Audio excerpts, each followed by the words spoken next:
ও চাঁদ, কিছুদিন আগে তোমায় একখানি চিঠি লিখেছিলাম, জানি তুমি তা পাওনি। আজ আজ তোমায় বড় পড়ে শোনাতে ইচ্ছে করছে। শোনো। ও চাঁদ, আমার প্রিয় চাঁদ, তুমি কেমন আছো? অনেক দিন হয়ে গেল আমি তোমার কোনো খোঁজ রাখিনি। রাখিনি বললে অবশ্য একটু ভুল বলা হবে, বলতে পারো রাখতে পারিনি ভীষণ রকম কাজের ব্যস্ততায়। ও সোনা চাঁদ, তুমি কি রাগ করেছো? প্লিজ, তোমার জন্য অনেক আদর পাঠিয়ে দিলাম জ্যোৎস্না দিদির কাছে। আর রাগ করো না। জানো, আজ আমার খুব মন খারাপ। জানি তুমি এক্ষুনি বলবে, ওই জন্যই তো আমাকে মনে পড়েছে। তা ঠিক, একেবারে অস্বীকার করব না। যখন আমার খুব মন খারাপ করে তখন কখনো জানালার গ্রিল ধরে দাঁড়িয়ে থাকি তোমার দিকে চেয়ে, আবার কখনো বিছানায় অলস দেহ এলিয়ে দিয়ে জানালার পর্দার ফাঁক দিয়ে ক্লান্ত চোখে তোমাকে দেখি। কখনো দেখা পাই, কখনো জ্যোৎস্না দিদির রূপালি আলো ছড়ানো পথের দিকে উদাস মনে চেয়ে থাকি। জানো চাঁদ, আমার খুব কষ্ট হয় যখন কৃষ্ণপক্ষের শেষের দিকে তোমাকে তোমাকে একটু একটু করে রোজ রাতে হারিয়ে যেতে দেখি। তারপর তারপর অমানিসার রাতে আর কোথাও তোমাকে দেখি না।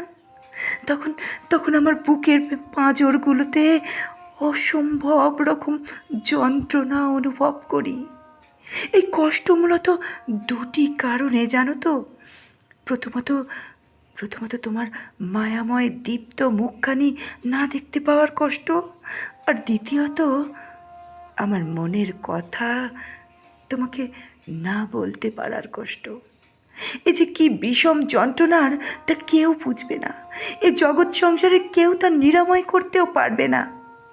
ও আমার প্রিয় চাঁদ, কি ভাবছো? তোমাকে শুধু আমি কি দুঃখের সময় মনে করি? না গো, না, তা নয়। পূর্ণিমার রাতে যখন তুমি রানীর মতো সাজো, তোমার সর্ব অঙ্গ বেয়ে শুধু রূপালি আলোর রোশনাই ঝর্ণার মতো নেমে আসে আমার ছাদের পরে, আমার টগর চাঁপার সবুজ দেহের পরে, আমি তখন নারকেল গাছের পাতার ফাঁক দিয়ে এক দৃষ্টে তোমার দিকে চেয়ে থাকি। আমি তোমাকে দেখে আবার নতুন করে বাঁচতে শিখি। যেমন করে তুমি তোমার সমস্ত দুঃখের কালিমা তোমার মায়াবী আলোর প্রলেপ দিয়ে ঢেকে রাখো, আমি তেমনি করে আমার কষ্ট লুকোই। আমি তোমার মতো খিলখিলিয়ে হাসি, গান গাই, কবিতা বলি, এই সব কিছু আমি তোমার কাছে শিখি। তুমি তো জানতেও পারো না। তাই তো তাই তো আমার এই চিঠি লেখা তোমার কাছে। তুমি তো জানতেই পারো না কখনো যে কেউ তোমাকে প্রতি রাতে প্রায় নিজের পাশটিতে তোমাকে বসিয়ে তোমার সাথে কত গল্প করে, গান শোনায়, কবিতা বলে। তাই তো আজ আমার এই চিঠি লেখা। তুমি যে আমার কত প্রিয় বন্ধু সে শুধু আমিই জানি। ও চাঁদ, ও চাঁদ, তুমি ভালো থেকো। জানি না কোনো দিন পিয়ন বাতাস আমার এই চিঠি মেঘ বাক্সে ফেলে আসবে কি না।